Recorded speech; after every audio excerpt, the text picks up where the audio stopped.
नमस्कार, मैं हूं प्रियंका और आप देख रहे हैं voice of India news 24। Barabanki में होने जा रहा है 10, 11 और 12 अप्रैल को बाराबंकी महोत्सव द्वारा बाराबंकी चौपाल का आयोजन। हमारे साथ मौजूद हैं बाराबंकी के जो कार्यक्रम होने जा रहा है उसके समन्वयक प्रदीप सारंग जी। आइए उनसे जानते हैं कि जो ये आयोजन किया जा रहा है इसका मुख्य उद्देश्य क्या है। सबसे पहले तो आपका हमारे चैनल पे बहुत बहुत स्वागत है। बहुत बहुत धन्यवाद आप और आपके चैनल को। सबसे पहले तो हम ये जानना चाहते हैं जो ये महोत्सव का आयोजन होने जा रहा है इसका मुख्य उद्देश्य क्या है। ये बाराबंकी महोत्सव 2026 बाराबंकी चौपाल ग्रुप द्वारा आयोजित है। बाराबंकी चौपाल ग्रुप कोरोना के दौरान बना था और बाराबंकी के तमाम लोगों ने इसमें जुड़कर एक बड़ी ताकत बना दी।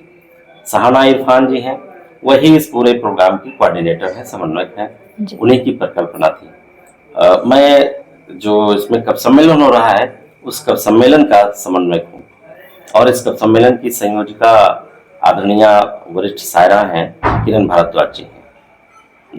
जी और जो ये सम्मेलन कराया जा रहा है तो ये इस सम्मेलन का उद्देश्य क्या है, इसमें क्या क्या चीजें आयोजित की जाएंगी या कैसे कैसे किन किन मुद्दों पे चर्चा की जाएगी। जी निश्चित रूप से जैसा कि नाम है बाराबंकी महोत्सव, तो ये बाराबंकी को उत्सव की तरह से एक फील देने का प्रयास है और यहाँ की जो हमारी साझी विरासत है, गंगा जमुनी संस्कृति है, या यूं कहे कि बाराबंकी के सांस्कृतिक विरासत को सहेजने, सजोने और उसको और पल्लवित करने का एक प्रयास है बाराबंकी के इन लोगों के द्वारा। एक चीज और बताते चलें कि इसमें स्टॉल्स लगाए जा रहे हैं जो प्रदर्शनी की तरह से, वहाँ पर फूड स्टॉल्स हैं, टी स्टॉल्स हैं और गारमेंट्स के स्टॉल हैं। इसके अलावा विभिन्न स्टॉल हैं, लगभग 5 दर्जन के लगभग स्टॉल वहाँ रहेंगे।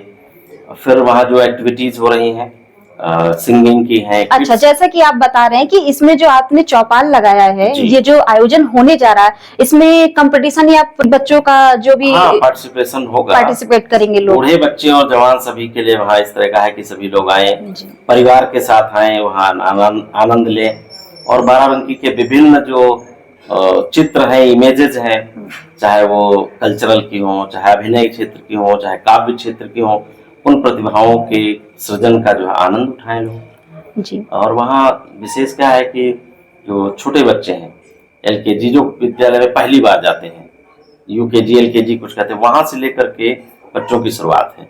कला प्रतियोगिता है, आर्ट प्रतियोगिता है, सिंगिंग की है, क्यूट बेबी प्रतियोगिता है जिसमें कि ये अपेक्षा की गई कि गार्जियंस अपने बच्चे का फोटो भेजें, फोटो सिलेक्ट किया जाएगा, जो बच्चे सिलेक्ट होंगे फोटो में, क्यूट बेबी कंपटीशन, तो उसमें उन फिर बच्चों को बुलाया जाएगा जो सिलेक्ट होंगे, उनको लाइव भी देखा जाएगा। तो इस तरह से सिंगिंग कंपटीशन है जिसमें जूनियर है, सीनियर वर्ग है, अलग अलग कर दिया। जैसा कि आपने छोटे बच्चों के बारे में तो बताया है कि बेबी कंपटीशन है या फूड कंपटीशन है, सारी चीजें, तो हमारी जनता और हमारे दर्शक ये भी जानना चाहते होंगे क्या आम जनता और जो युवा पीढ़ी है उनके लिए क्या। हाँ नहीं, व्यवस्था है, मैंने कहा ना, बूढ़े बच्चे जवान महिला पुरुष सबके लिए है। वही बता, जो ओपन सिंगिंग कंपटीशन है जो 25 साल 18 से ऊपर के उन्होंने एज ग्रुप बनाया है, तो उसमें तो ओपन है, किसी भी साल का, 60 साल का भी आ सकता है, महिला आ सकती है, पुरुष आ सकता है, इस तरह कोई लिंग भेद नहीं। इसके अलावा 10 तारीख को जब इनाग्रेशन होगा तो पहली नाइट जो है कविता के नाम है, पहली शाम कवि सम्मेलन है। कवि सम्मेलन में अगर हम बात करें जिसके हम समन्वयक हैं और किरण भारद्वाज जी संयोजिका हैं, उसमें आदरणीय बाराबंकी के लाल जो देश दुनिया में बड़ा नाम कमा चुके हैं, प्रियांशु गजेंद्र जी की उपस्थित रहेगी गेस्ट के रूप में, और कविता मंच का संचालन करेंगे बाराबंकी के वरिष्ठ कवि हम लोग बड़े भाई पंडित रामकिशोर तिवारी जी, पूरे देश में अच्छे संचालकों में उनका शुमार है, और जिन्होंने पटेल जी की आरती लिखी, पूरे देश में पटेल जी की आरती गाई जाती है, वो डॉक्टर अम्बरीश अंबर जी वहाँ उपस्थित रहेंगे। हमें सुनने को मिलेगा हास्य कवि के रूप में बहुत बड़े हस्ताक्षर अजय प्रधान जी, सेमारू टीवी पे धमाल मचा चुके प्रदीप महाजन जी, और अगर बात करें तो वहाँ पर रामनगर की धरती से जो कविता की धरती कही जाती है, नागेंद्र प्रताप सिंह जी आ रहे हैं, बहुत अच्छे रचनाकार हैं। हम बात करें महिला समाज की तो आदरणीय लता श्रीवास्तव जी जो अच्छी अधिवक्ता हैं और मेरी मजिस्ट्रेट भी रही हैं, बहुत अच्छा लिखती हैं और उनका भी स्वर वहाँ सुनने को मिलेगा। और साथ में किरण भारद्वाज जी स्वयं संयोजिका हैं, उनके भी स्वर, और मैं प्रदीप सारंग हूँ, मैं भी अवधी और हिंदी की कविताएं करता हूँ, तो मेरी भी कविता वहाँ गीत सुनने को मिलेगा। तो इस तरह से बड़ी अच्छी शाम होगी कविता की। इसके अलावा 11 तारीख को वहाँ एक मुशायरा हो रहा है, जिसको बाराबंकी के वरिष्ठ पत्रकार परवेज अहमद जी जिसके कन्वीनर हैं, और साझी विरासत एक बड़ा ब्रांड बन चुका है, उसके वे भी कन्वीनर हैं। तो साझी विरासत के बैनर पे ही एक बड़ा मुशायरा होगा और एक गजल नाइट का भी आयोजन है। और जो 12 तारीख को समापन है, उसमें बाराबंकी के विभिन्न क्षेत्रों के जो अच्छे सृजनकार हैं या नवाचारी हैं या अच्छा नाम, बाराबंकी का नाम बढ़ाया है विगत अपनी कर्मों से, अपनी रचना से, अपनी मेहनत से, उनको वहाँ सम्मानित किया जाएगा। जो हमारे विजेता रहेंगे विभिन्न प्रतियोगिताओं के बच्चे बच्चियां बूढ़े जवान, उन सबको वहाँ प्राइज डिस्ट्रीब्यूशन होगा और एक एंडिंग सेरेमनी, समापन समारोह भी बहुत अच्छे से मनाया जाएगा।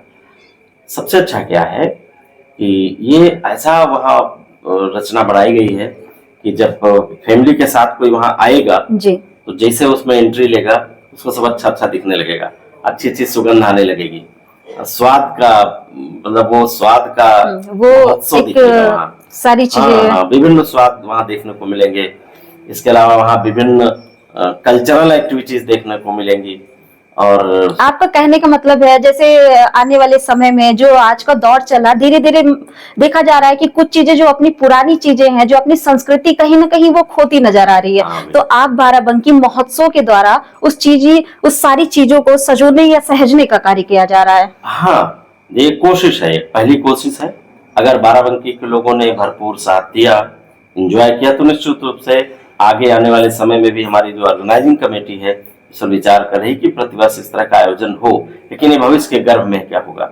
अभी तो क्या है कि बाराबंकी की जो सांस्कृतिक विरासत है बहुत रिच है, एक साथ सहेज पाना तो कठिन है। कोशिश है आने वाले समय में बहुत सारे सुधार के साथ हम लोगों के साथ होंगे। और हम तो यही अपील भी करेंगे प्रियंका जी कि बाराबंकी के लोग सब परिवार शाम को आए, जी आनंद बिल्कुल। उठाएं, और अच्छा माहौल होगा कि परिवार के साथ वहाँ देखा जा सकता है, बहुत अच्छा कार्यक्रम होगा। और एक सवाल ये भी है कि जैसे आपका जो संगठन है, ये कैसे विचार आया कि ये शुरुआत की जाए, कैसे कहाँ से ये धारणा मिली आपको? ये कोरोना के दौरान जब सब लोग परेशान थे, क्वारंटीन हो रहे थे, बाहर निकलना दुर्भर हो रहा था, ऐसे में बाराबंकी की एक मोहतरमा है, बहन है सहाना इरफान जी। सहाना इरफान के मन में एक कल्पना है कि क्यों ना सोशल मीडिया का उपयोग करें, एक दूसरे से वीडियो कॉलिंग करते ही थे लोग, तो उन्होंने एक फेसबुक पर एक पेज बना दिया, ग्रुप बना दिया और बाराबंकी चौपाल नाम दे दिया। बहुत पसंद किया गया नाम, प्यारा नाम भी है। चौपाल का मतलब होता है जब फ्री टाइम हो तो बैठे, चौपाल कहो, अपनी अपने दिन भर की बीती बताएं, अपने विचार रखें, उसमें तर्क भी सक भी हो। तो इसी तरह बाराबंकी चौपाल बना और बाराबंकी चौपाल ने धमाल मचा दिया। धमाल इन द सेंस कि कोरोना में बहुत सारे लोगों की मदद भी की गई, गाइडेंस दिया गया, और जो एकाकीपन लोगों को महसूस हो रहा था जब कोरोना इसमें चौपाल चलती थी, बात होती थी, तो लोगों को थोड़ा सा एक जुड़ाव रहता था कि दिन भर घूम नहीं पाते, कैद हैं, तो जब फेसबुक पे सही, आभासी दुनिया पे सही, लेकिन अपनेपन का एहसास और एहसास ही नहीं हुआ, किया भी गया, मदद भी की गई। तो इधर जब काफी समय बीत गया तो बाराबंकी चौपाल के जो सक्रिय लोग थे, मैं तो उस बाराबंकी चौपाल में बहुत एक्टिव नहीं रहा, जुड़ा हूँ, तो जो एक्टिव पर्सन थे, चाहे वो फरहान अमीन जी हो जो कि इस पूरे आयोजन के अध्यक्ष बनाए गए हैं, और ये परवेज भाई हैं, फैसल भाई हैं जो सभासद हैं, तो इन सब लोगों ने देखा कि कुछ और किया जाए, क्रिएटिव किया जाए, बाराबंकी को और बेहतर दे सकें। बाराबंकी के जो टैलेंट है बच्चों में, छात्रों में, उस टैलेंट को एक पटल दिया जाए, मंच दिया जाए। दरअसल है क्या कि आज जो ग्लोबलाइजेशन है, तो पूरी दुनिया एक मंच पे आने को तैयार है, तो बहुत छोटे छोटे जो कलाकार हैं उनको ऊपर जाने का कोई अवसर नहीं। यही रास्ता होता है कि बाराबंकी कि जो बच्चे जहां नहीं पहुंच पाते, आप उनको एक मार्गदर्शक भी कर रहे हैं, पहचान भी दी जा रही है। नहीं, मार्गदर्शन भी है और कोई मंच भी है, मंच दिया जा रहा है, जो अपने जो टैलेंट को जो आगे नहीं बढ़ा पा रहे, तो इस मंच के माध्यम से वो अपना प्रस्तुत कर सकते हैं। बिल्कुल बिल्कुल बिल्कुल प्रस्तुत कर सकते हैं, ऊर्जा पाएंगे, उत्साह पाएंगे, उनका हौसला बढ़ेगा, फिर बड़े मंचों पे चढ़ जाएंगे। शुरुआत तो कहीं न कहीं से करनी होती है। जी तो बिल्कुल। बहुत से ऐसे टैलेंट हैं जिनको यहाँ शुरुआत भी मिलेगी। उनके लिए उनके मेमोरी में फीड होगा कि नहीं, पहली बार हम उस मंच पे गए थे, ऐसा इतिहास भी सृजित होगा। हमारे चैनल के माध्यम से और आप दर्शकों से क्या बोलना चाहेंगे, लोगों को क्या संदेश देना चाहेंगे? ये बाराबंकी महोत्सव बाराबंकी की पहचान है, बाराबंकी की शान है। हमारी आवाज सुन रहे सभी लोगों से ये बाराबंकी चौपाल की तरफ से मैं अनुरोध करता हूँ, सबसे अरदास लगाता हूँ, हाथ जोड़कर विनती करता हूँ, मित्रों के साथ आए, परिवार के साथ आए, बहू बेटी के साथ आए। मैं तो ये कहता हूँ कि अपने अपने घरों में बुजुर्गों के साथ बैठ के चर्चा करिए कि बाराबंकी महोत्सव हो रहा है, चलना है एक दिन, प्लान बनाइए, प्रोग्राम बनाइए और एक दिन नाश्ता करके वहीं करिए सब लोग। मतलब विभिन्न स्टॉलों पर आनंद लीजिए, पिकनिक मनाइए। जब आप वहां आएंगे तो अच्छा देखने को मिलेगा, अच्छा सुनने को मिलेगा, ठीक है ना। तो सभी बाराबंकी वासियों से हमारी अपील है कि सब लोग 10, 11, 12 तीनों दिन नगर पालिका परिषद के मैदान में आए। शाम 5 बजे से रात 11 बजे तक का प्लान करें। आइए, हम वहां स्वागत में, हम और हमारी टीम खड़ी होगी आपके स्वागत में। आज के लिए इतना ही। महोत्सव को लेकर हमारे साथ मौजूद हुए प्रदीप सारंग जी के चौपाल को लेके ये थे कुछ खास विचार। नमस्कार, मैं हूं प्रियंका, आप देख रहे हैं वॉइस ऑफ इंडिया न्यूज़ 24।